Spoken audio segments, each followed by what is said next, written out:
Donc, bienvenue à tous pour ces webinaires Comment entre Empower School of Health et l'UNITAR.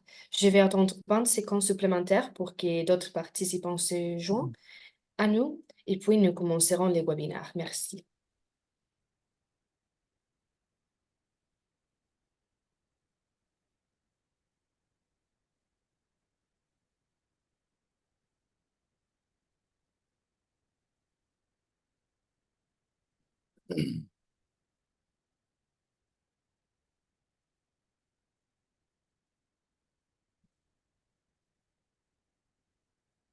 Je vais attendre un petit peu plus.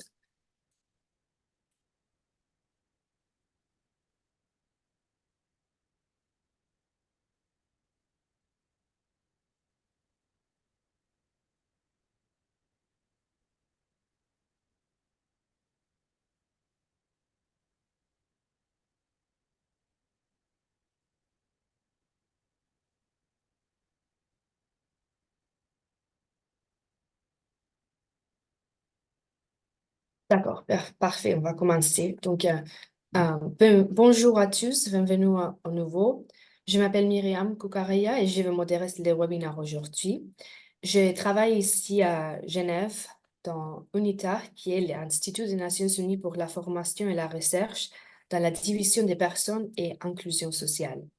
Parmi les nombreux partenariats de notre division, celui avec Empower est l'un de nos plus réussis, car il promet les carrières dans l'achat des produits de santé et met à jour les supports de cours pour relever les défis actuels dans les domaines de la santé, tels que la gestion de la chaîne d'approvisionnement et la santé digitale.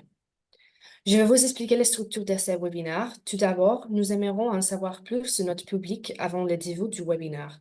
C'est pourquoi que je vais effectuer un sondage pour en savoir plus sur les participants. Ensuite, le docteur Jordi Serrano-Pons, notre orateur, fera une présentation des perspectives, des défis et opportunités dans l'approvisionnement mondial en santé. Pendant le webinaire, la boîte de questions et réponses sera disponible pour que vous puissiez poser à nos panélistes les questions qui seront répondues à la fin du webinaire. À la fin du webinaire aussi, un sondage supplémentaire sera effectué pour vérifier si les informations ont été bien comprises par notre public et pour nous aider à préparer les prochains webinaires. J'espère que tout est clair. N'hésitez pas à utiliser les chats pour toute autre question. Donc, tout d'abord, je vais lancer un sondage pour mieux connaître notre public et savoir qui est derrière l'écran afin d'avoir une approche plus claire au cours de cette session. Je prends 10 minutes pour remplir le formulaire. Je vous remercie de votre attention.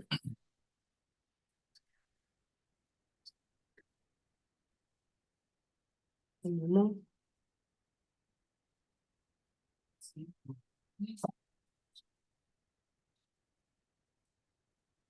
Mhm.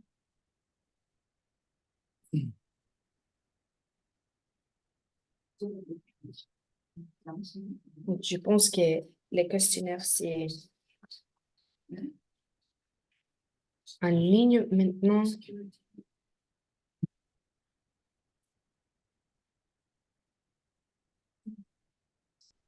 Nous apprécierons beaucoup si vous pourriez participer. Merci. Je vais voir que les premières personnes commencent à participer.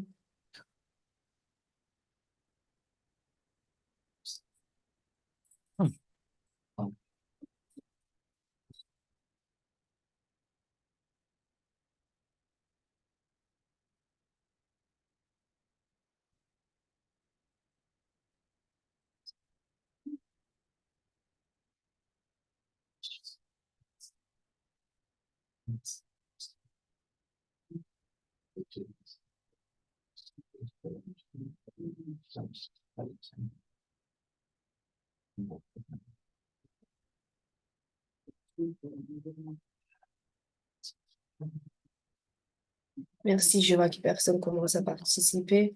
Et j'ai aussi changé les chats pour que les personnes puissent participer dans le chat.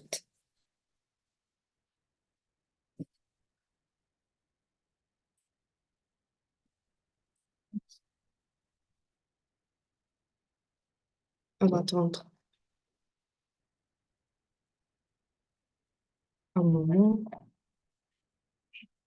Est-ce que vous aussi, personne participe?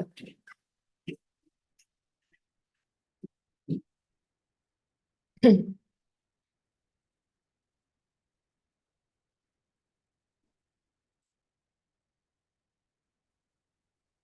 vous rappelle que les chats est ouverte maintenant. Donc, si vous avez une question, vous pouvez les faire là. Merci.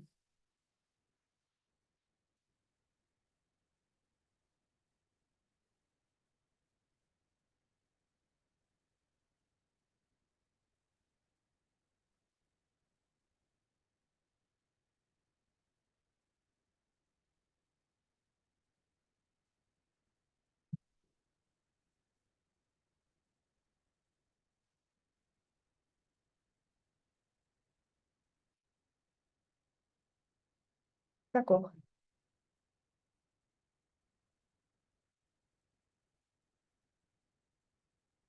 Je vois que beaucoup de personnes ont participé dans les sondages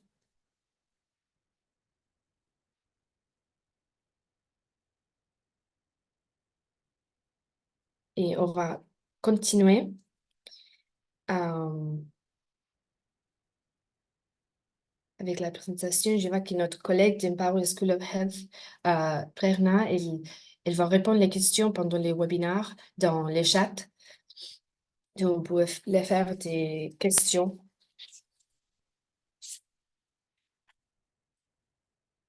Donc, je veux continuer. Bienvenue à ce webinaire dédié aux défis et opportunités de l'approvisionnement mondial en santé. La santé est un droit fondamental et un pilier du développement durable. Cependant, garantir l'accès universel à des soins de qualité nécessite une chaîne d'approvisionnement robuste et résiliente. Les récents bouleversements mondiaux, comme la pandémie de COVID-19, ont mis en lumière les vulnérabilités de cette chaîne, soulignant l'importance cruciale d'un approvisionnement fiable de médicaments, vaccins et d'équipements médicaux. Les docteurs Jordi Serrano-Bon est médecin généraliste et fondateur et directeur général d'Universal Doctor, une entreprise sociale, fondateur et directeur qui développe, pardon, directeur général de l'Universal Doctor, une entreprise sociale qui développe des applications primées pour faciliter la communication multilingue entre les professionnels de la santé et les patients qui ne partagent pas la même langue. Jordi est cofondateur de Zero Modern Style, un partenariat public-privé mondial, une initiative innovante de partenariat public-privé à l'échelle mondiale sur la réduction de la mortalité maternelle grâce à l'utilisation systématique de TIC et de solutions de santé mobile. Et Jordi est un participant actif largement reconnu dans les domaines de la santé digitale et de l'innovation, tant au niveau national qu'international. Dans le domaine de la santé digitale, il est actuellement consultant en matière de santé et d'innovation auprès de l'Organisation mondiale de la santé, où il a coordonné le développement et la mise en œuvre d'une application mobile multilingue de collecte de données à Guatemala, en Égypte et en Chine. Il a également animé des séminaires sur la rénovation au sein de l'Organisation mondiale de la santé et plus récemment au Programme mondial de lutte contre le paludisme. Je soutiens actuellement le département de santé mentale dans le développement d'un outil. Un autre, Jordi est consultant en innovation pour diverses entités, dont FIRA de Barcelone et des organismes de santé en Espagne. Dans le cadre de son travail, donc, Jordi collabore avec un certain nombre de gouvernements régionaux et nationaux au niveau européen. Et il est intervenu lors d'événements importants axés sur la santé et la technologie, notamment Health 2.0, au Convergence Sony, Mobile World Congress, etc. J'aurais étudié la médecine et s'est spécialisé en médecine familiale. Il est également titulaire d'une matrice en santé et environnement et d'un diplôme de troisième cycle en santé environnement. Pardon. Il est également titulaire et d'un cycle en études internationales de l'Université de Barcelone et il réside actuellement à Genève et à Barcelone. Donc, aujourd'hui, la parole est à vous.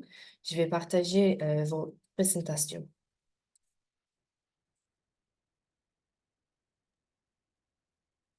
Bonjour, bonjour à tous et à tous. Enchanté d'être avec vous aujourd'hui. Et et pardonnez-moi mon français qui s'est un peu cassé parce que depuis quelques années, je suis habitué à parler plus en anglais, mais je vais essayer tout pour parler très bien en français. S'il y a quelques slides que je ne peux pas approfondir en français, je vais changer très vivement en anglais des 10 secondes et retourner en français. En tout cas, il y a des gens qui demandent si la présentation peut être en français Mhm. et en anglais. Euh, Ils m'ont dit que ça doit être en français et je crois que la majorité, c'est francophone. Alors, on va faire en français. Et s'il y a quelques doutes, on peut faire un petit summary en anglais. Merci. Um, so, alors, je suis médecin de famille comme la copain a décrit. Je suis involucré dans beaucoup de projets d'innovation dans le cadre social et de la santé. Et depuis quelques années, je réside à Genève, mais aussi à Barcelone, ma cité natale. Et c'est un plaisir d'être avec vous aujourd'hui. Alors, on m'a dit de parler des défis et opportunités dans l'approvisionnement mondial en produits de santé. Ces produits ne seront pas seulement les médecines, mais aussi medical devices, etc., etc. Et dans un monde très dynamique qu'on appelle en anglais VUCA, non? Volatile, uncertainty, non? Tous ces mots après la catastrophe du COVID-19, euh, tous on croit qu'on doit être préparé pour se préparer pour de nouvelles catastrophes ou de nouvelles euh, problèmes, grands problèmes qui pourraient faire un grand problème pour nous, pour l'approvisionnement mondial en produits de santé. En anglais, c'est Challenge and Opportunities in Global Healthcare. La prochaine, s'il vous plaît.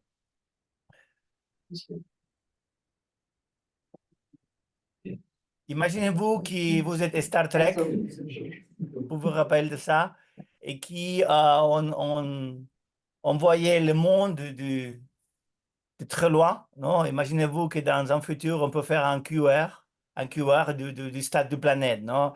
Dans ce moment, les stades de planète, c'est pas en pleine forme. Il y a beaucoup de volatilité et de guerre. Il y a toujours des guerres, mais maintenant, il y a plus qu'il fait 10 années. Et c'est un problème moral. Après la pandémie, on s'est réalisé que la couverture universelle, c'est pas une chose, une expansion, c'était une des choses les plus importantes pour assurer l'approvisionnement de médecine et tout ça. Et c'est une chose qu'on va parler plus tard, mais c'est un problème très grave. La prochaine, s'il vous plaît. Dans ce monde, il y a des oiseaux, vous savez, qui dans des hôpitaux pour savoir les résistants, les résistances aux bactéries, la résistance aux médicaments, aux antibiotiques. Il y a des analyses qui ont fait à des rats, à des petits animaux qui sont à côté des hôpitaux. Mais maintenant, il y a aussi big oiseaux, big birds, qui voyagent et qui eux-mêmes, ils transportent les bactéries qui sont résistantes. Et alors, on est dans un monde totalement global pour les voyages des touristes. Quelques bactéries, un virus peut être dans l'autre côté du monde dans moins de 24 heures. Alors, c'est important de savoir que cette distribution de maladies, euh, c'est pas la même chose avec les médecines. Alors, c'est pas la même capacité de transporter les médecines, d'avoir une équité dans la distribution des soins. Et alors, c'est un problème très grand. Et la inéquité du soin, et c'est facturant. Il y a plus d'innovation que jamais, il y a la médecine personnalisée, il y a tout ça. Mais la distribution de cette innovation sont plus en plus difficiles. Alors ici, les rôles du médecin primaire, du médecin de famille, de l'infirmière, du pharmaciste, c'est très important pour balancer cette inéquité résultat de la innovation et du manque de moyens de beaucoup de pays. La prochaine, s'il vous plaît. Alors maintenant, il y a, vous savez, Global Health, la santé nationale, la santé régionale, la santé globale. Et maintenant, il y a encore les concepts de planetary health. Alors, on n'a plus de concepts maintenant. On doit avoir, on doit suivre les conditions climatiques, les climate change, la contamination, la pollution, tout ça. Et il faut beaucoup de morts chaque année. Au moins 23% du mort mondial ces dernières années, c'est dû à la pollution ou à NC10. La prochaine, si on mélange tous ces nouveaux concepts avec les concepts d'innovation, vous voyez l'exponentialité des possibilités pour développer des outils innovants et tout ça. On peut utiliser un algorithme d'artificial intelligence pour, euh, pour tracer, pour suivre une personne chez eux. Et le même algorithme peut être utilisé dans un autre cadre pour un investigateur du code génétique. Alors, tout ça, c'est une chose on ne sait pas. On va y aller. Et l'intelligence artificielle du dernière année pose un véritable problème pour vérifier où on sera dans 5 années. Mais chaque technologie pour séparer, c'est pas important, mais tous ensemble fait la potentialité. Dans ce monde volatile, avec les Planetary Health Concept qui vient, et toutes les technologies et les inégalités, tout ça ensemble, c'est un monde très compliqué. Le prochain, s'il vous plaît. Alors, on va parler des défis et d'opportunités, non? Du provisionnement des médecines, et pas seulement médecine, mais medical devices, les diagnostic tests et tout ça, non? Comme on dit, les thérapies, il y a des thérapies avancées pour guérir des spécifiques leucémies. Et il y a des technologies avancées pour, pour faire une médecine personnalisée. Alors, tout ça, c'est très compliqué de généraliser s'il n'y a pas un universal health coverage, une couverture universelle de soins, au moins pour la majorité des gouvernements. Les défis sont clairs, il y a beaucoup de défis. Et basiquement, des défis importants sont ici des chaînes d'approvisionnement complexes et fragmentées, la production et distribution du nouveau produit ou du produit qui sont il y a retour de stock. Et ça peut apparaître consommant dans les chaînes de provisionnement. Alors, c'est important d'y faire un plan régional au moins, si c'est possible dans les pays, pour valorer les potentiels retours de stock qu'on va voir et le problème logistique de chaque région. Et évidemment, les catastrophes naturelles et les crises géopolitiques sont très importants. Et cette généralisation, mais cette formement du pays, pour eux-mêmes, c'est un problème aussi. Les, les contrefaçons et de sécurité des produits, c'est une chose très importante. Il y a un pourcentage très important des médicaments qui sont vendus dans beaucoup de pays qui ne sont pas des produits sécurs. Et tout ça, c'est un problème très important. Mais la traçabilité a amélioré et la vérification a amélioré avec l'authenticité et des plateformes qui permettent de faire ça. Et c'est ça un défi qui constant, mais qu'on on doit travailler ensemble. Évidemment, j'ai déjà parlé, les barrières économiques et inégalités. c'est important d'assurer cette universal health coverage. Mais qu'est-ce qu'il passe si il y a de nouveaux tests pharmacogénomiques pour assurer que cette population, que ces médicaments fonctionnent? Euh, on peut pas implémenter ça très vivement s'il y a des ressources économiques. Alors, tout ça est très important pour assurer cette minimum liste de médicaments qu'on va parler maintenant. Sorry. Réglementation et conformité, évidemment, vous savez, et les variations dans les réglementations sanitaires sont très importantes. Et, mais on a vu dans les pandémies de Covid qui, qui basiquement, dans une catastrophe, dans une pandémie, il y a eu quelques laxabilités. Il y a permis, par exemple, d'envoyer un randomized control trial en parallèle euh, de notre randomized control trial et on a pu faire envoyer des dates de chez des patients avec les moniteurs chez eux, la monitorisation chez eux avec des outils numériques. Et tout ça, ça s'est mis ensemble et a permis de faire beaucoup de vaccins dans une année et demie. Ça met l'espoir que toutes ces réglementations peuvent être accélérées euh, pour ça.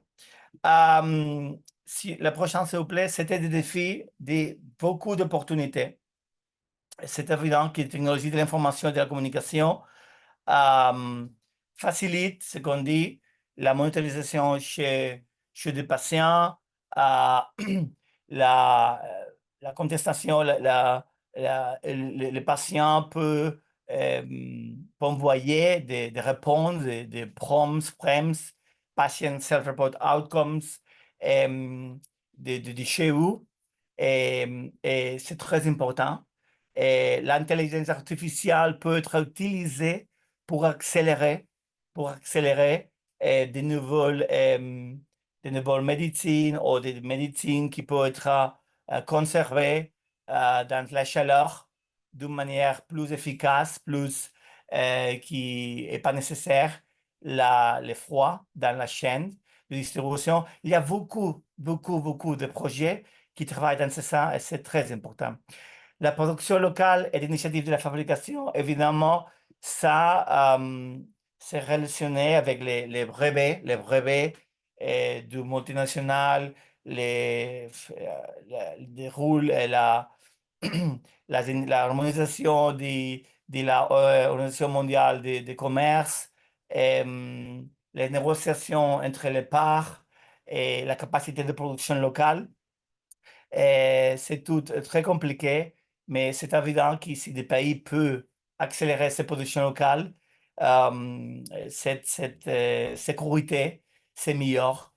C'est une bonne opportunité pour l'équité.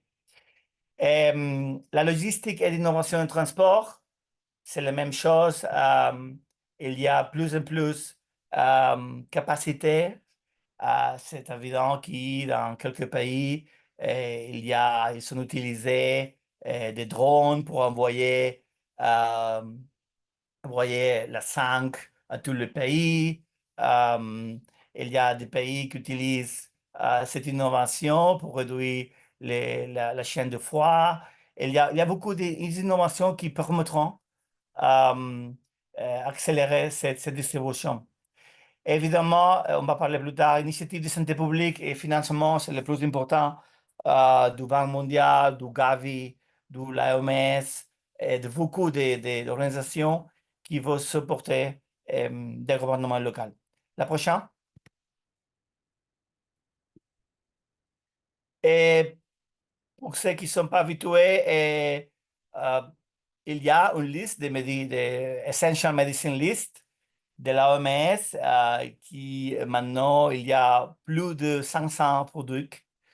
Et il y a aussi une liste pour les children, pour les garçons, là, pour les petites.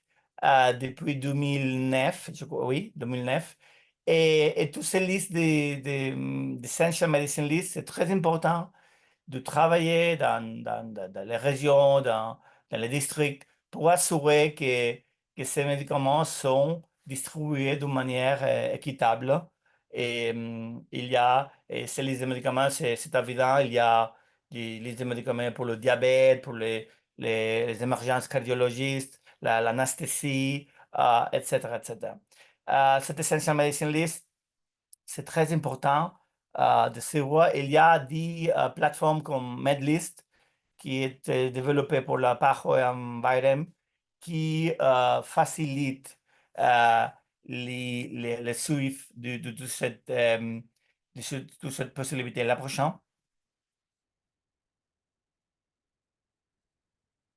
Dans ces plateformes, par exemple, là, on peut garder évidemment l'actualisation des updates du liste d'essential medicines, la préqualification, les procès de préqualification, pourquoi oui, pourquoi non, tout ça. Euh, et des différents fans, c'est évidemment, c'est un exemple de les Américas. Euh, mais c'est utilisé par les 5 régions de l'OMS et c'est un exemple très, très intéressant. Aussi, il y a une liste des medical devices, des numérical santé, applications, tout ça, qui c'est très intéressant d'observer et de voir que c'est le minimum pour, euh, pour avoir cette égalité en distribution. La prochaine,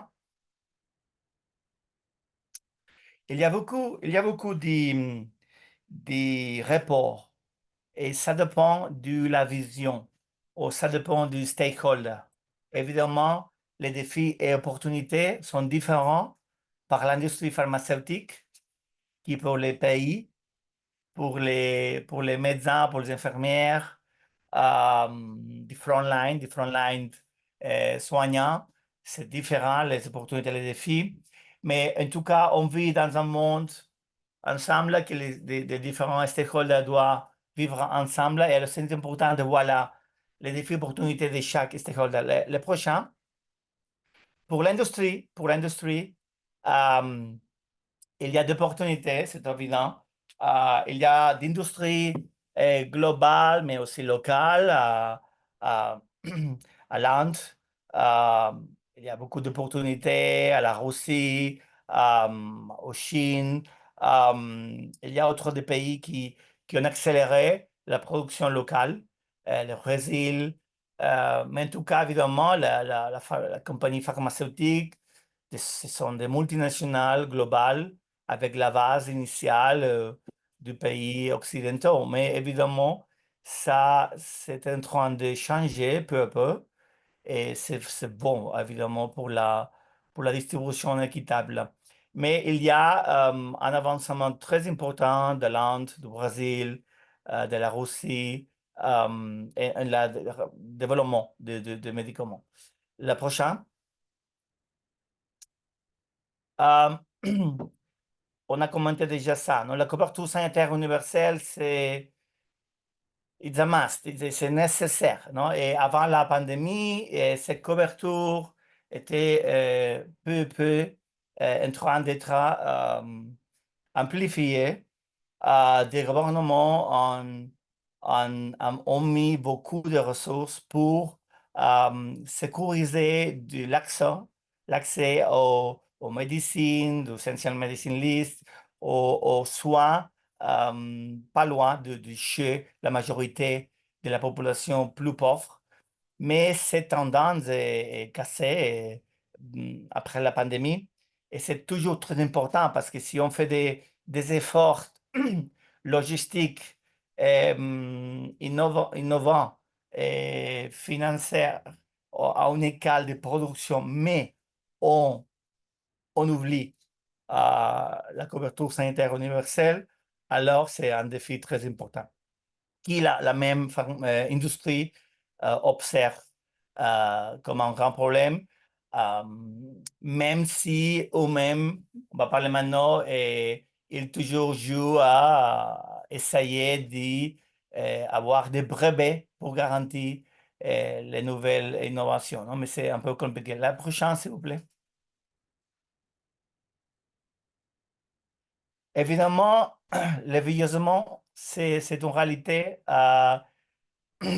Évidemment, une personne de 45 années, 50 années, la majorité des personnes, ils ne prennent pas des médications pour NCD, pour les maladies chroniques. Mais à partir de 55, 60 années, il y a beaucoup des personnes du monde qui ont besoin des médicaments, mais c'est en réalité qu'il a ce qu'on dit en anglais le double burden of disease, non?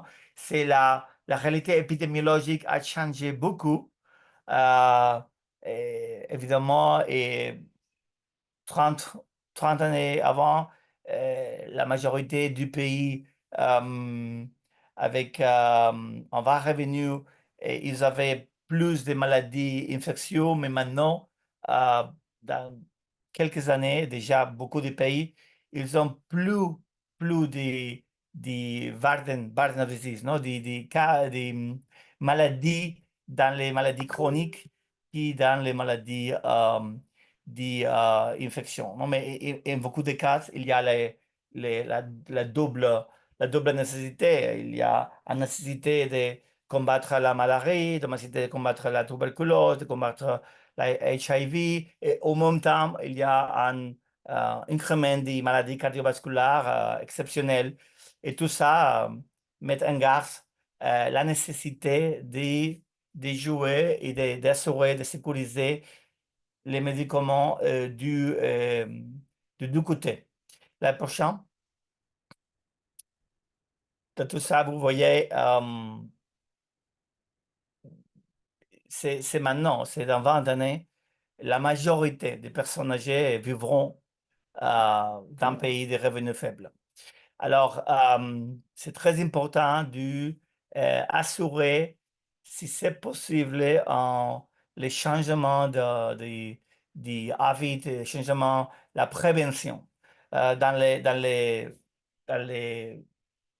siècles 20, on n'a pas pu assurer la prévention, mais ce serait très important maintenant dans ce siècle d'assurer la prévention d'une manière proactive.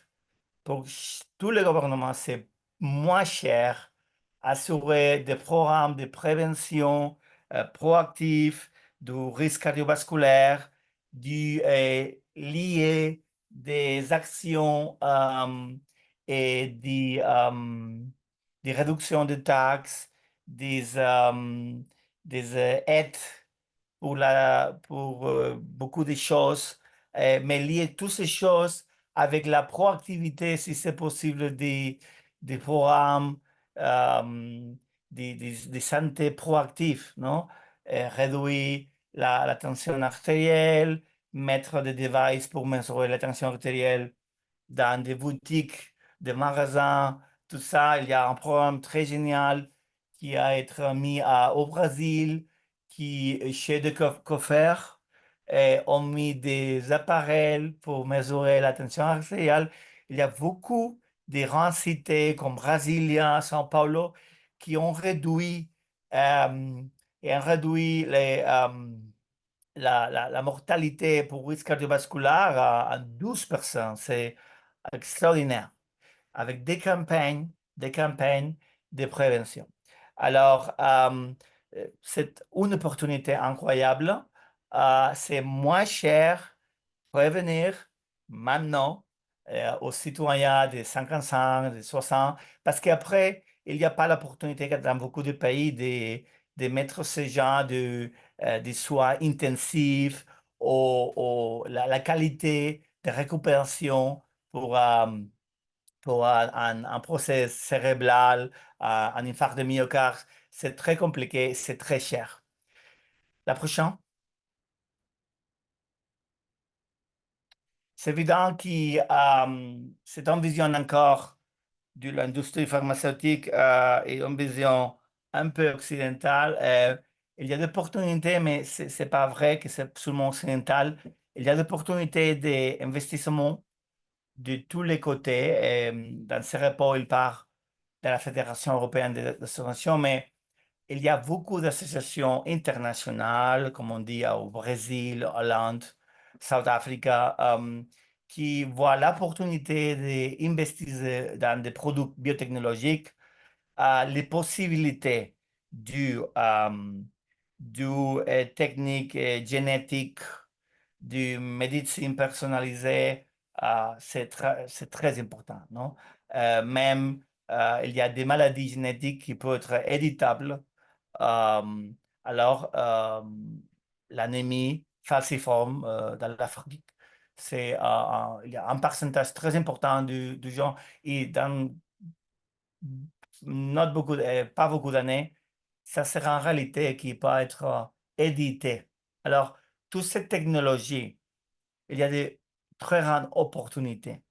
Et il faut avoir la vision de la pharma, mais aussi la vision du gouvernement pour assurer que les droits de tous les citoyens du monde sont respectés en assurant que toutes ces nouvelles technologies, des technologies avancées pour l'édition génétique, pour la médecine personnalisée, ce qu'on appelle en oncologie, les CAR-T, pour la guérison à travers euh, le changement des lymphocytes T, euh, toutes ces technologies, euh, il y a une véritable bataille entre les hôpitaux plus innovants qui veulent garantir le développement de technologies chez eux, chez un hôpital euh, au Tanzanie, au Kenya, dans 5 10 années, ça sera possible avec une transmission technologique d'hôpital de l'autre côté du monde, de garantir le développement dans un laboratoire approprié cette nouvelle technologie pour la guérison de quelques maladies oncologiques. Mais l'industrie, il y a une petite bataille pour fermer ça seulement pour le développement seulement du parc de l'industrie. C'est vrai que si l'industrie accélère le développement, alors les prix de cette technologie avancée peut plomber. Mais il y a une transition euh, on doit assurer que des maladies rares, des maladies qui ne sont pas possibles d'être escalées, peut être guéri pour les hôpitaux ou pour les networks, les réseaux d'hôpitaux mondiaux qui peuvent travailler ensemble pour faire une guérison d'une anémie falciforme ou tout ça. C'est une bataille qui vient et c'est très important que dans votre pays, euh, faire une pression à votre gouvernement pour assurer qu'il y a un minimum de développement de ces médicaments et ces technologies qui est développé par l'hôpital au centre de recherche eux-mêmes et non par l'industrie. La prochaine, la prochaine, s'il vous plaît. Et du côté de l'industrie, il y a beaucoup de défis parce qu'il y a beaucoup de brevets. Et il y a une liste très importante de brevets qui vont finir. C'est pas beau, c'est un défi pour l'industrie, mais c'est très bon pour pour les citoyens du monde qui vont voir des génériques dans les marchés très vite. Comme vous le savez, il y a des médicaments contre le cancer du sang, des médicaments contre l'arthrite, et tout ça, comme on dit, dans les pays avec les revenus plus faibles. Tous ces médicaments, c'est extraordinaire de les avoir dans la version générique. Le prochain,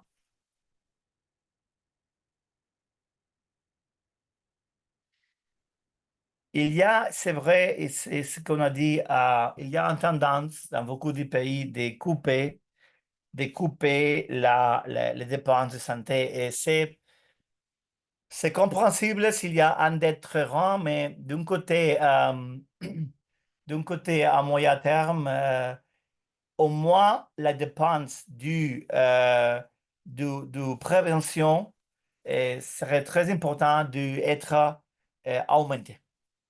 Vous pouvez couper quelques services ou quelques médicaments ou décider de payer seulement les génériques ou décider ou d'avoir un contrôle plus strict. C'est pas mal pour contrôler les dépenses, mais c'est important d'incrémenter la dépense de prévention parce que maintenant, il y a seulement une dépense de 1% du budget de santé, pas 1% du GDP, du PIB. Non, non. 1% du budget de santé, c'est pour la prévention.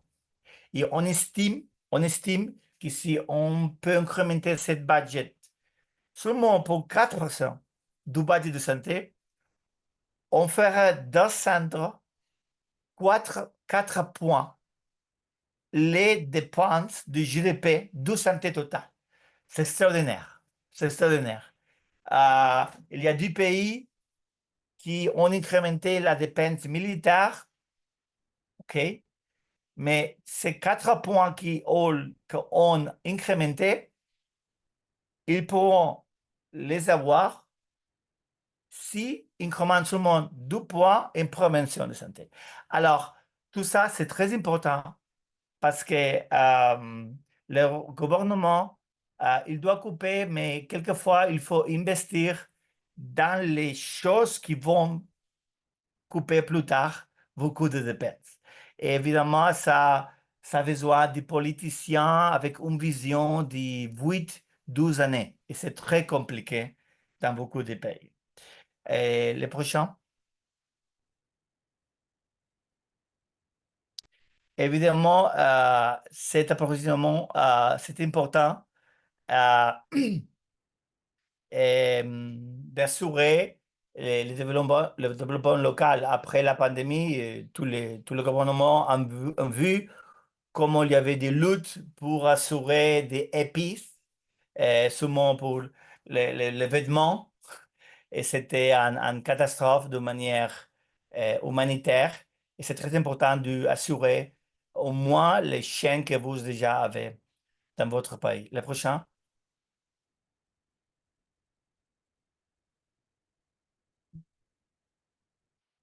Maintenant, pas seulement il y a beaucoup de nouvelles réglementations pour assurer que l'industrie sanitaire c'est pas un grand émetteur, non, de CO2, non, des émissions de dioxyde de carbone. Contemplez qu'au moins 5-6% des émissions mondiales viennent des hôpitaux, viennent des centres sanitaires. Jusqu'à maintenant, tout le monde a regardé dans un autre côté parce que c'est compliqué, non? Les lieux qu'on on fait les révisions, de les critiquer, non? Mais ça incrémente, et ça incrémente beaucoup. Et les rejets, les quantités de vêtements, des médicaments qu'on utilise pour chaque opération, pour faire une mastectomie, c'est incroyable. Et c'est très important de le faire ça. Mais il faut réduire ce qu'on peut, l'émission.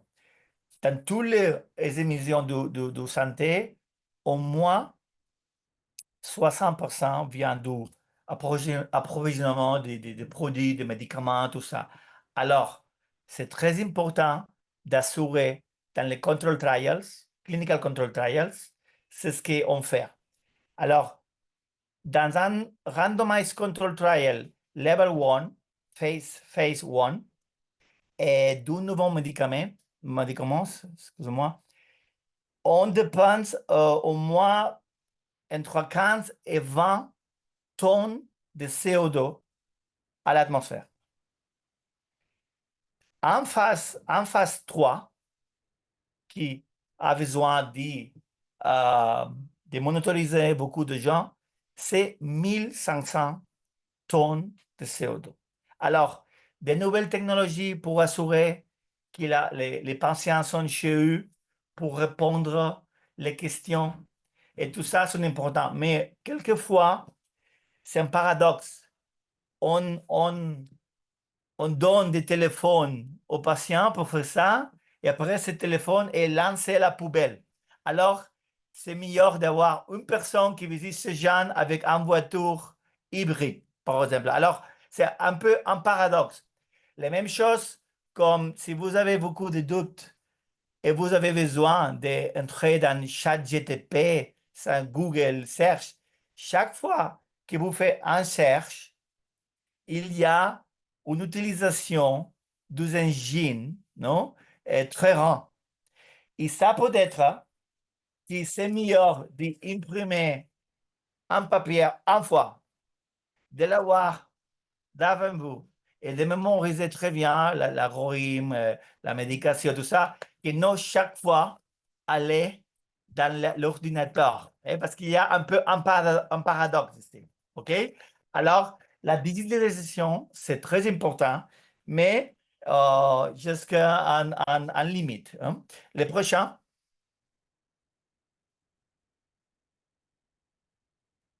si on voit la vision, par exemple, de la ONU-10, c'est l'Organisation des Nations Unies pour le développement industriel, en vision plus globale, en vision euh, qui ont la vision de beaucoup de pays différents, c'est différent. La prochaine.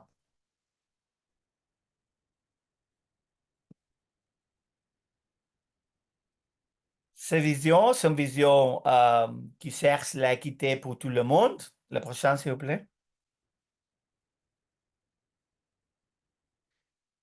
Et évidemment, il y a une constatation que seulement 50% de la population a accès aux médicaments nécessaires pour une vie saine et productive. C'est en réalité, alors, on doit faire tout ce qu'on peut pour avoir ce financement adéquat du système de santé doté, une réglementation favorable et tout ce qu'on a parlé déjà, non? Euh, et c'est très important de lutter pour les droits de propriété intellectuelle d'une manière équitable, si c'est possible. La prochaine. Évidemment, toutes ces organisations ont beaucoup d'aide pour implémenter des programmes mondial, des pre-qualification programs pour préqualifier de nouveaux médicaments, euh, increment de la fortalisation, un fortement de la chaîne productive, sécurisation de la quantité de médicaments dans beaucoup de lieux isolés qui ont la Essential Medical List. Il y a beaucoup de projets. En tout cas, c'est important d'assurer la comme tout le monde, c'est très important du pays, de région, d'assurer les agreements avec beaucoup de partenaires. Comme on veut ces derniers jours, si vous dépendez seulement d'un programme informaticien, si ça, si ça chute, si ça, c'est un problème. Euh, les ministères de santé, les organisations internationales, c'est important d'avoir ce type de forum. Beaucoup de vous vous rappellent un médicament pour lutter contre les serpents, hein, un sérum ophidique. Et il y avait un médicament qui était distribué par un international pharmaceutique. Cet sérum ciblait 10 différents serpents d'Afrique subsaharienne. Ce médicament, cet sérum était acheté par beaucoup dire. Et évidemment, c'était une bonne initiative d'une pharmaceutique, mais 2000 jusqu'à 2015. Mais dans les nouvelles, en restructuration du multinational, les nouvelles directeurs n'assumaient pas ces médicaments parce que, évidemment, ces médicaments n'étaient pas achetés constamment parce que vous n'achetez pas un sérum au physique pour chaque semaine parce que vous avez là pour une fois chaque année, 2 fois. Mais la réalité, c'est que la transférence technologique, une fois cette production de cette sérum pour les serpents, 10 serpents différents, c'est pas produit. Et l'incrément des morts annuels pour les serpents, c'est passé de 20 000 à 50 000 les dernières 3 années. Et c'est une catastrophe. Une catastrophe, vous voyez qu'un médicament qui assurait eh, la, la, la capacité de guérir de beaucoup, de 10 différents serpents. Et sinon, vous connaissez mieux que toujours les personnes qui sont dans l'Afrique subsaharienne. Sinon, vous devez avoir la serpent, savoir quel serpent était ça, avoir pour chaque serpent les différents sérums. C'est une catastrophe. Vous voyez comment un chien faible, dans beaucoup, seulement un multinational a produit cette catastrophe. Alors, c'est important de prévenir ça dans le futur. Le prochain, évidemment, dans les neglected diseases, euh, est nécessaire la trypanosomiasis africaine, la trypanosomiasis américaine, les Chagas disease, euh, les nomas, les maniasis, ulcera buluri. Il y a toujours une dépendance très importante de donation de médicaments. Alors, il y a beaucoup d'organisations comme le DNDA, FINE, qui organisent, qui travaillent pour développer de nouveaux médicaments. Mais c'est très important d'accélérer et de distribuer, et parce que sinon, il y a toujours la dépendance de ces donations pour avoir les médicaments pour ces maladies. Le prochain,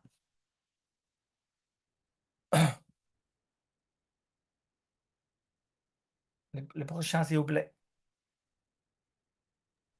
Oui, je l'ai déjà passé, mais peut-être la connexion, c'est pas très bon. Oh, Est-ce que vous pouvez la voir?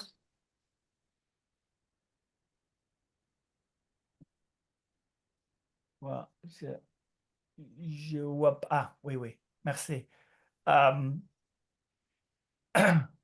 alors, dans ce rapport, on nous dit, vous pouvez voir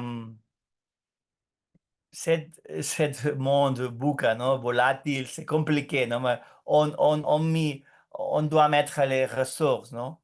Euh, je crois qu'il y a un fortissement des essential medical needs de chaque pays, des agreements avec des long terme, non? Avec les long terme brevets, la sécurisation du générique pour quelques médicaments, c'est un mélange de choses qui doivent être mis en place. Et dans ce cas, il y a beaucoup de projets. La prochaine on peut montrer pour voir qu'il y a beaucoup de possibilités. La prochaine, s'il vous plaît.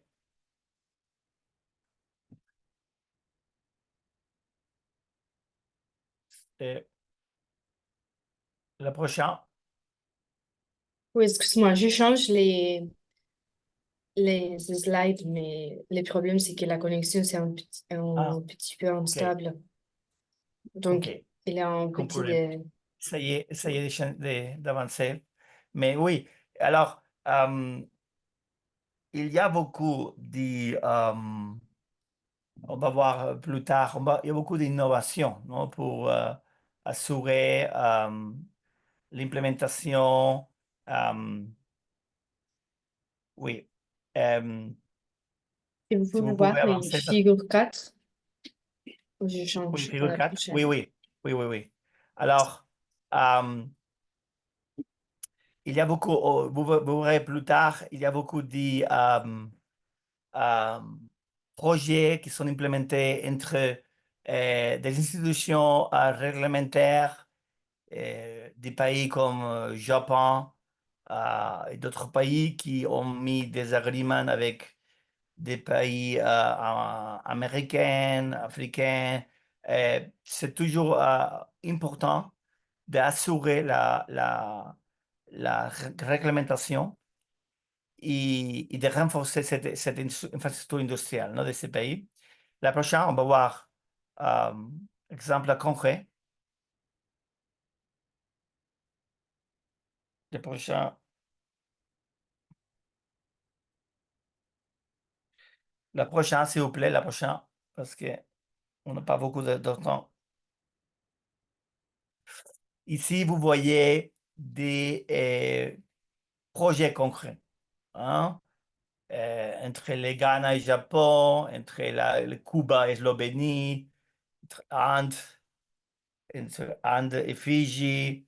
euh, il y a beaucoup de... C'est pas toujours comme le passé nord-sud, c'est sud-sud, c'est de beaucoup de manières différentes, hein. Et il y a beaucoup de... L'Inde est mis aussi dans des projets, Inde, Espagne, Inde, France. Alors, il y a beaucoup de projets qui sont dans tous les flux. Alors, c'est très important, l'harmonisation. L'harmonisation du possibilité. Et c'est très important l'implication du patient, du population. Si vous vous rappelez, il y a 20 années, il n'y avait pas guérison pour hépatite C. Il y avait les interférons, il y avait tout ça.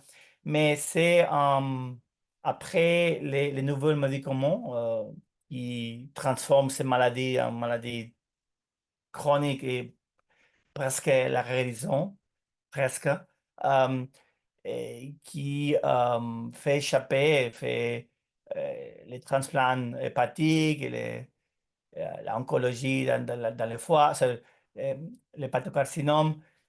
Il y a eu beaucoup de mouvements de patients dans le monde entier qui ont pressionné le gouvernement pour assurer un prix, un prix payable pour eux. Et c'est ça qui ont fait le gouvernement avec les multinationales pour assurer que, euh, que ces médicaments étaient vendus à un prix raisonnable. Alors, les accords sont là et tout ça. C'est évident qu'avec les nouveaux médicaments anti-monoclonales et les anticorps, il y a une révolution qui est très, très chère. Alors, c'est très important d'assurer en même temps que ce qu'on dit avant, que le gouvernement ou l'hôpital le plus grand du pays, au moins, est capable de développer de nouvelles technologies, des technologies avancées, euh, soit CAR-T pour les leucémies, soit thérapie génétique, au moins pour une sécurisation d'une cible, euh, pour une sécurisation de la sécurité nationale pour avoir cette capacité. Et c'est important d'avoir une mentalité de sauver les dépenses. Euh, dans l'Europe, il y a maintenant une tendance impayable de donner des antimonoclonales pour tous. Un patient asthmatique de 15 années, je suis asthmatique, non, je suis asthmatique. Il y a deux possibilités. Apprendre à utiliser, à prévenir, à faire tout ça, ou mettre déjà en médication. Alors, on n'est pas on n'est pas tous riches, euh, pas tous les pays du monde ont la capacité de, de dépenser tous ces médicaments. Alors, la prévention, autrefois, c'est très important. La prochaine?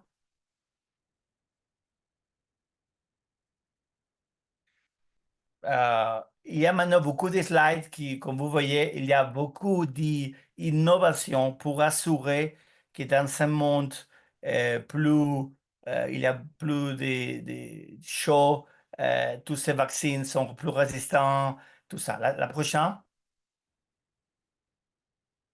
La télémédecine, il nous aide à diminuer les pollutants, mais à assurer la contestation, la réponse du randomized control trial, tout ça. La prochaine,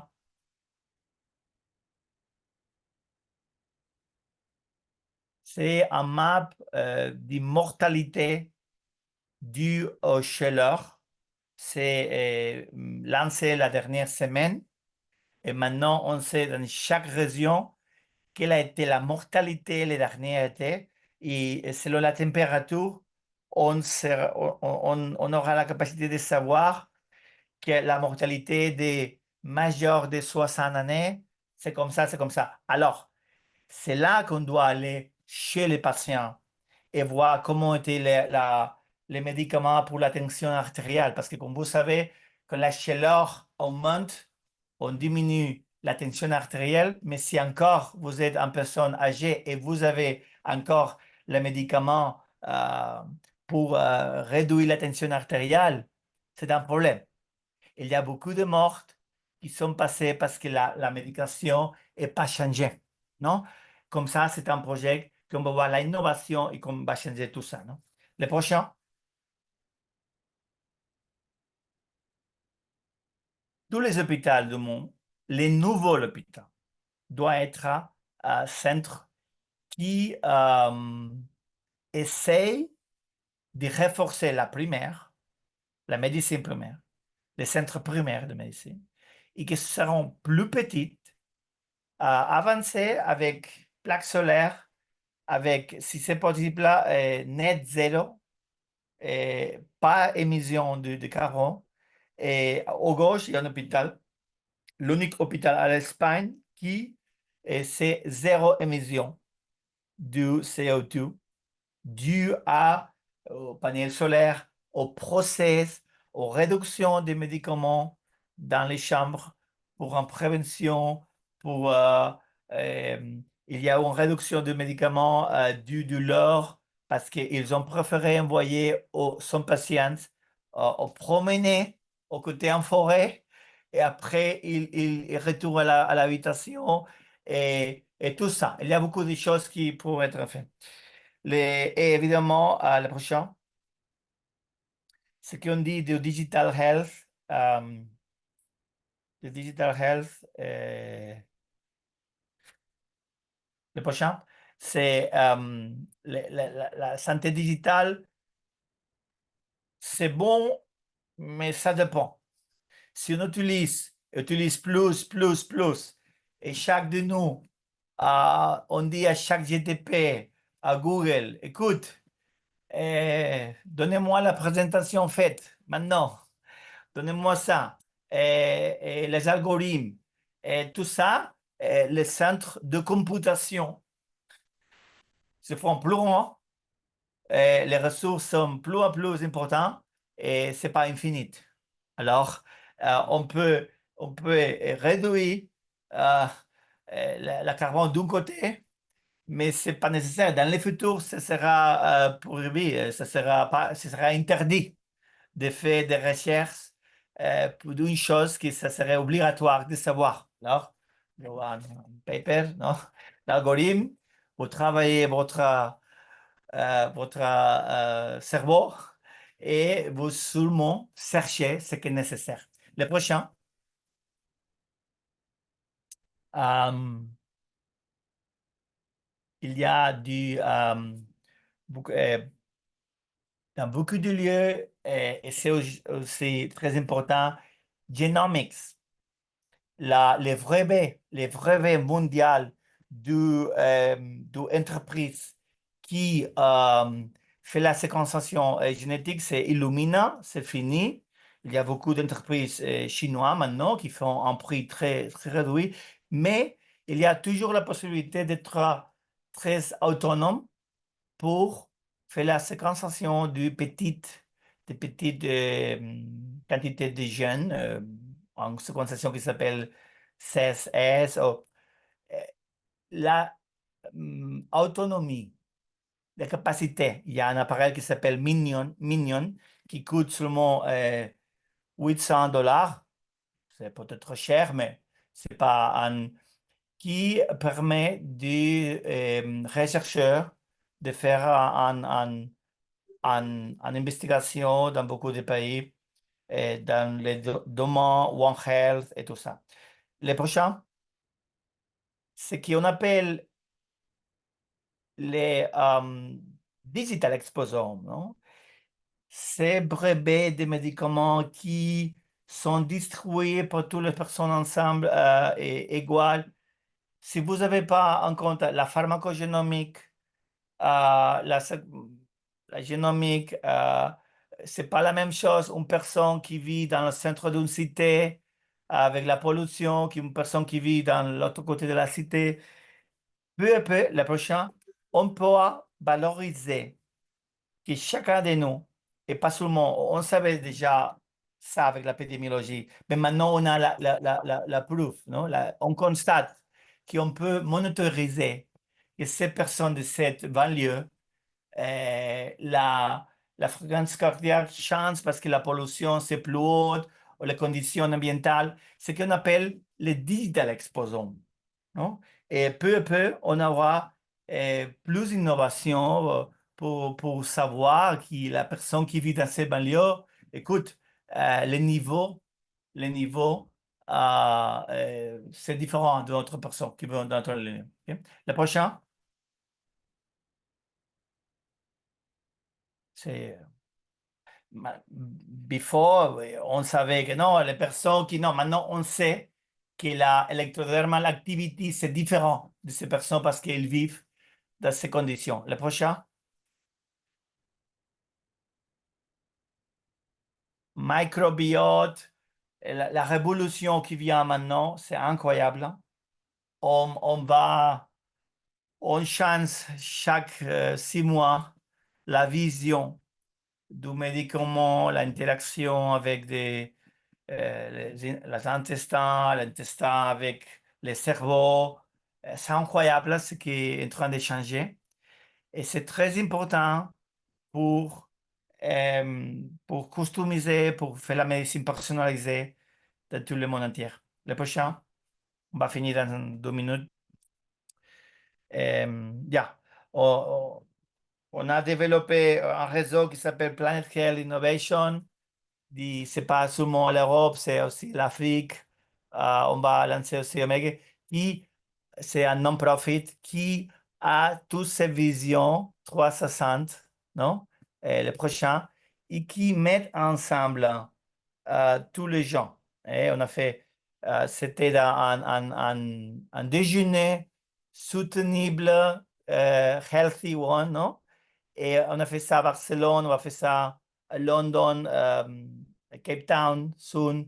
Euh, Ce sont des gens, médecins, infirmières, pharmaceutiques, architectes, c'est très important, euh, bioinformaticiens, tous ensemble, hein, dans un même table, euh, pour partager et faire des projets ensemble. Le prochain. Euh, On a parlé beaucoup d'antibiotiques résistants. Le prochain, vous savez que c'est la chose la plus importante on va lutter, la résistance aux antibiotiques, les pourquoi, les motifs, le cause, c'est incroyable, différent, le prochain. Mais c'est important d'avoir des mécanismes. L'origine, vous savez, c'est incroyable la pression de l'utilisation d'antibiotiques pour euh, euh, les ranges de fabrication du porc, la vache, tout ça, c'est incroyable. Mais aussi, comment les gènes transferts sautent du bactéries médio-ambientales aux bactéries humaines, c'est déjà connu, le prochain. Et c'est pour ça que c'est important, la prochaine, de travailler ensemble pour assurer, avec des solutions très simples, d'avoir les kits. Et c'est le même. La distribution de ces kits pour savoir quelles bactéries sont résistantes, non? C'est pas les médicaments, c'est les kits diagnostiques, c'est tout ça ensemble qui c'est très important pour avoir une équité. Une équité qui ce serait très important d'assurer tous ces types de solutions, quelquefois, ne sont pas investis pour les investisseurs plus riches qui viennent du pays plus riche. Et c'est un paradoxe parce qu'il y a une opportunité et dernièrement, des investisseurs du lieu qui sont en théorie moins riches sont en train d'investir dans ces solutions et c'est un bon paradoxe qui le futur va changer. C'est pas nécessaire d'investir dans la compagnie numéro 42 qui fait des molécules pour diminuer le cholestérol. C'est nécessaire d'investir pour ce type de compagnie. Non? C'est très important pour réduire, pour avoir kit diagnostic de tout ça. La prochaine.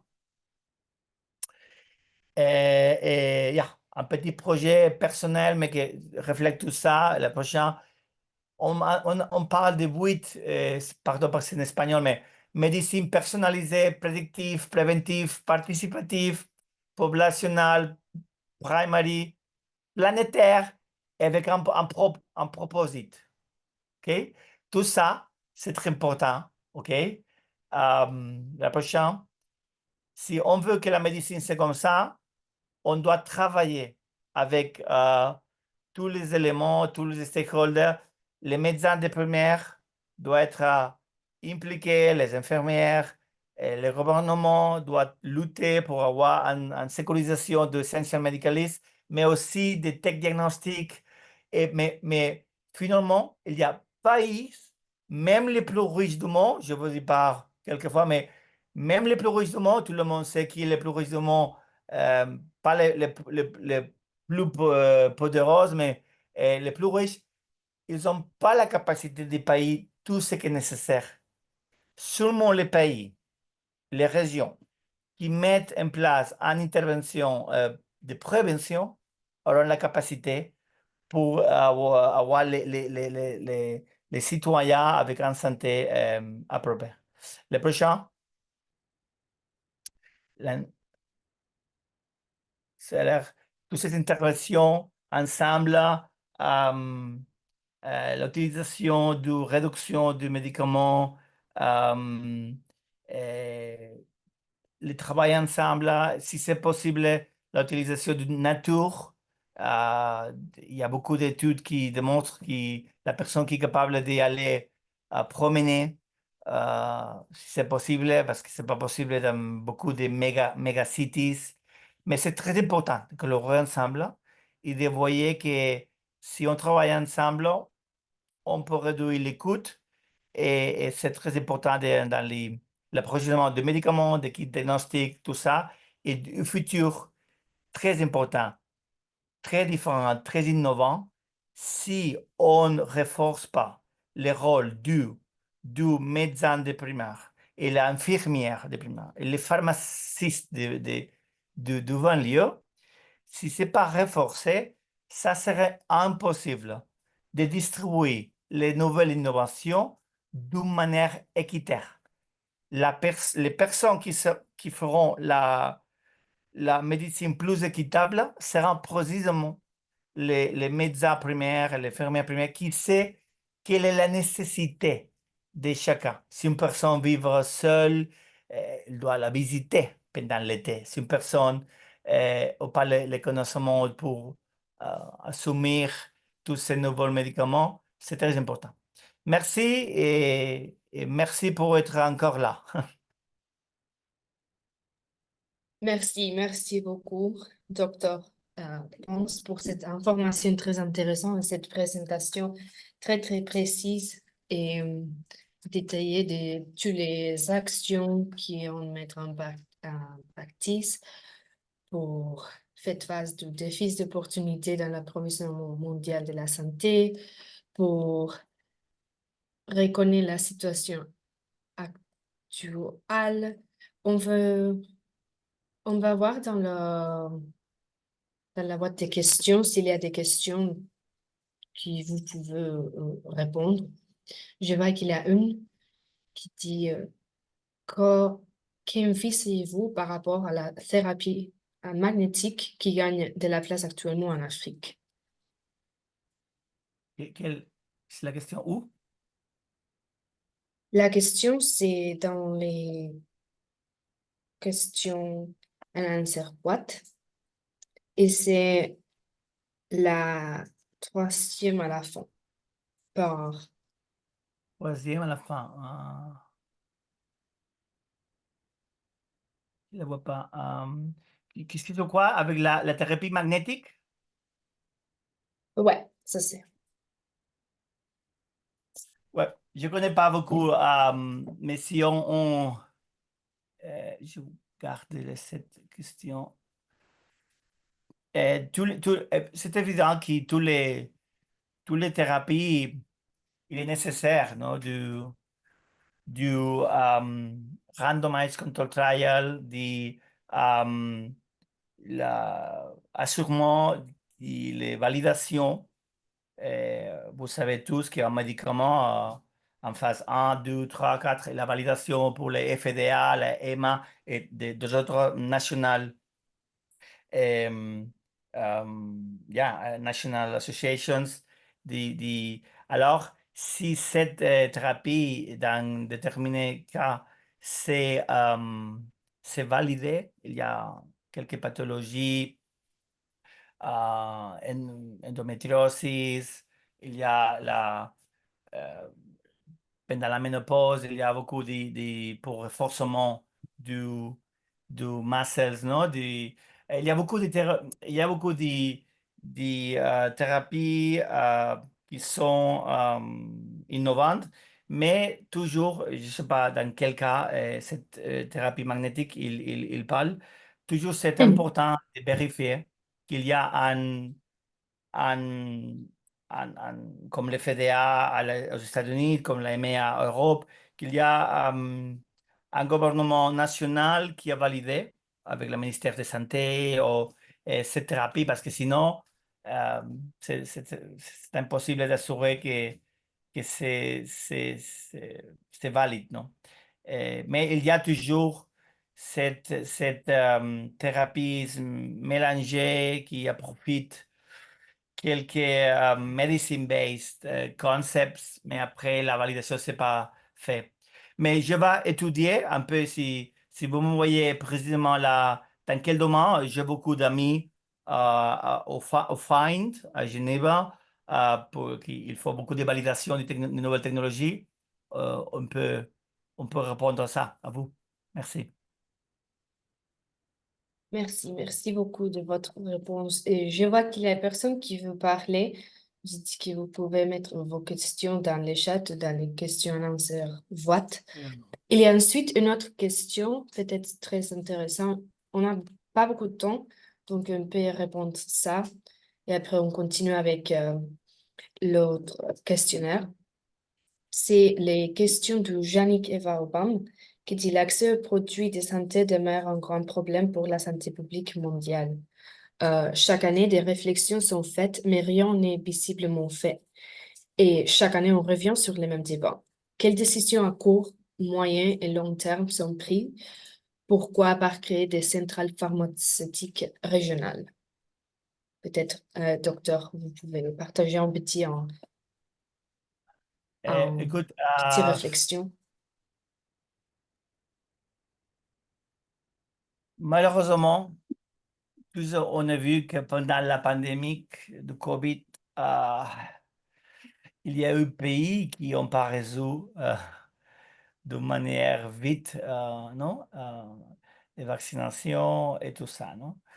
Euh, Thanks God, non? Et grâce à Dieu, ces pays, la mortalité, c'est pas très haut là, non? Mais c'est en réalité. La pandémie hmm, a mobilisé un mécanisme du Gavi, de l'autonomisation très grand, c'est vrai. Mais aussi, il y a eu en réalité qui c'était une petite compétition entre les pays, non? C'est un désastre, c'est en réalité. Alors maintenant, il y a eu beaucoup de... Maintenant qu'on en parle, les dernières semaines, il y a eu des réunions pour assurer que dans les prochaines pandémies, il y aurait des meilleurs channels de distribution. Mais il y a des réunions parallèles pour assurer que les pays euh, moins riches ne payent pas les prix qu'ils doivent payer pour affronter les réchauffements climatiques. Et avec tout ça, on sait que les producteurs de réchauffement climatique, c'est les États-Unis, l'Europe, la Chine maintenant. Et les petits pays qui vont souffrir plus les réchauffements climatiques ne peuvent pas assumer les paiements de tout ça, non? Alors, c'est un paradoxe, c'est le même paradoxe. C'est le paradoxe du réchauffement climatique et le paradoxe de médecine. Alors, je crois que si tous les gouvernements fait des centrales, ils assurent aux multinationales achètent global, non? Si 20 pays, 30 pays, 40 pays euh, se mettent ensemble et essayent d'assurer des achats globales, ça serait plus facile pour les multinationales, non? De se dire, mais c'est une chose importante. Et, il faut mettre la pression des gouvernements à l'Organisation mondiale du commerce pour assurer que pendant les pandémies et les épidémies, tout ça, il y a des mécanismes pour assurer que des médicaments nécessaires pour la population sont distribués euh, sans, même si ils ont des brevets. Il y a des règles claires à la OMS, à la OMC, qui pendant une pandémie et pendant une épidémie, c'est le cas. Mais si vous n'êtes pas, si vous avez besoin du financement d'une international organisation, alors quelquefois c'est compliqué. Mais il faut renforcer chez vous, chez vous, les plus forts vous êtes, les plus, les plus forts, les décisions internationales pour vous aider plus tard. Mais c'est difficile, je n'ai pas la solution. Merci, merci de partager euh, vos intérêts. Comment la On facture, n'a pas beaucoup il de temps parlait de la facture maintenant. numérique. Comment ça s'appelle la facture numérique d'accès à la technologie de production? Ouais, c'est la même chose, non? C'est la même chose. Euh, c'est toujours une opportunité d'y mettre, d'y montrer l'intérêt que de nouvelles générations de chercheurs sont mis à travailler dans les médecines génétiques personnalisées, tout ça. Parce que finalement, beaucoup de blockbusters de médicaments qui généralement sont distribués euh, depuis beaucoup d'années, on voit que seulement 20% de ces populations pour ces médicaments étaient, étaient les cibles correctes.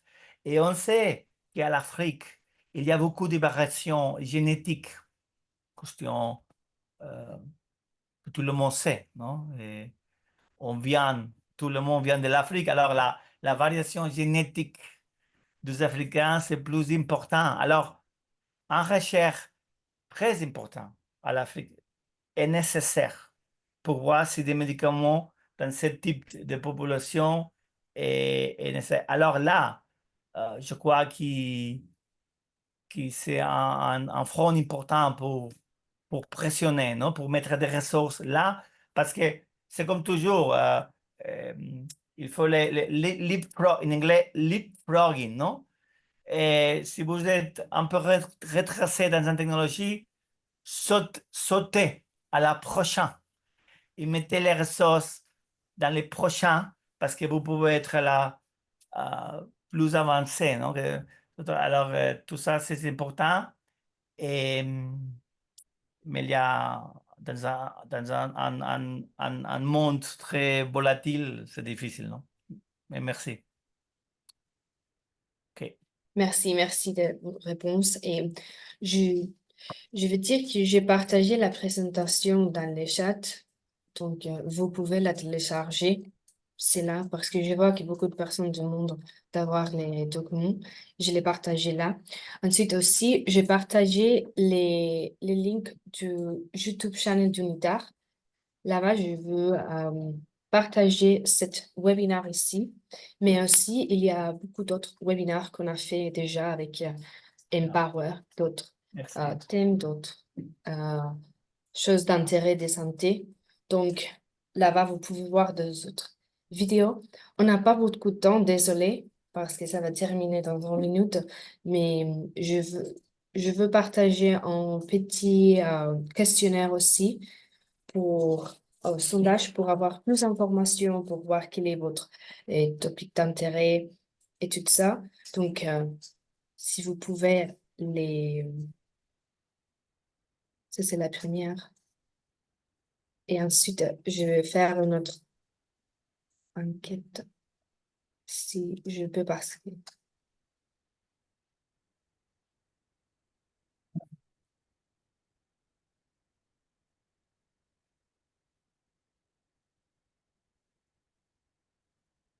Hmm.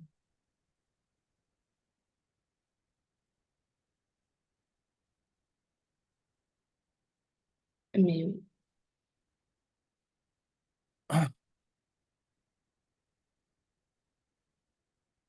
je pense que vous pouvez l'avoir. Et si je vous rappelle la présentation, c'est dans le chat. Vous pouvez la télécharger là. Et aussi, je vais partager le link du YouTube channel d'Unidar, dans lequel vous pouvez voir d'autres webinaires, d'autres informations d'Unidar, du partenariat avec Empower.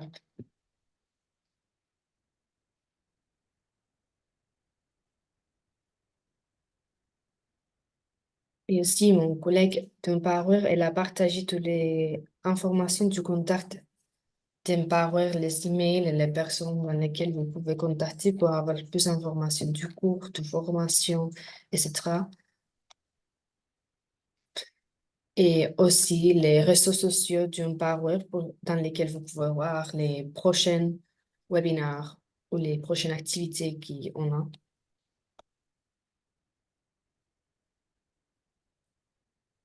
Je vois que personne commence à répondre. Paul, merci beaucoup.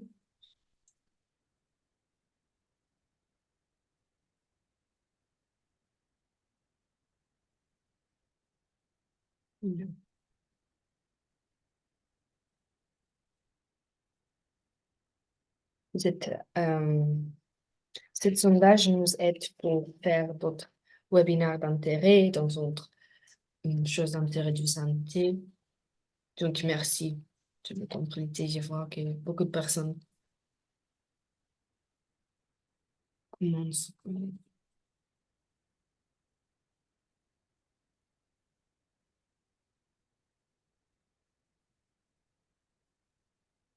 Je vois qu'il y a beaucoup de personnes qui demandent de partager les webinaires après. J'ai mis les YouTube channel d'Unitar dans le chat et dans les divisions for people, dans la division des personnes et inclusion sociale. Je vais les partager ensuite encore une fois.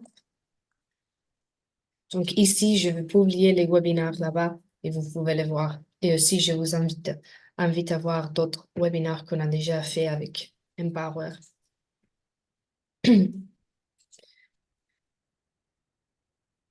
Donc, merci beaucoup. Je vois que beaucoup de personnes ont participé. On va noter ces résultats pour avoir plus d'informations de notre public et les choses et les thèmes d'intérêt. Et, et oui, merci beaucoup. Nous vous remercions d'avoir pris le temps de partager ces expériences, spécialement à Dr. Jordi Serrano-Pons. C'en était très intéressant lié à la gestion des défis et opportunités de l'approvisionnement mondial en santé. Merci d'avoir partagé cette présentation et nous espérons que ce webinaire a été illustré et utile et nous vous en remercions. Merci beaucoup. Merci. Au revoir. Merci, au revoir. Au revoir.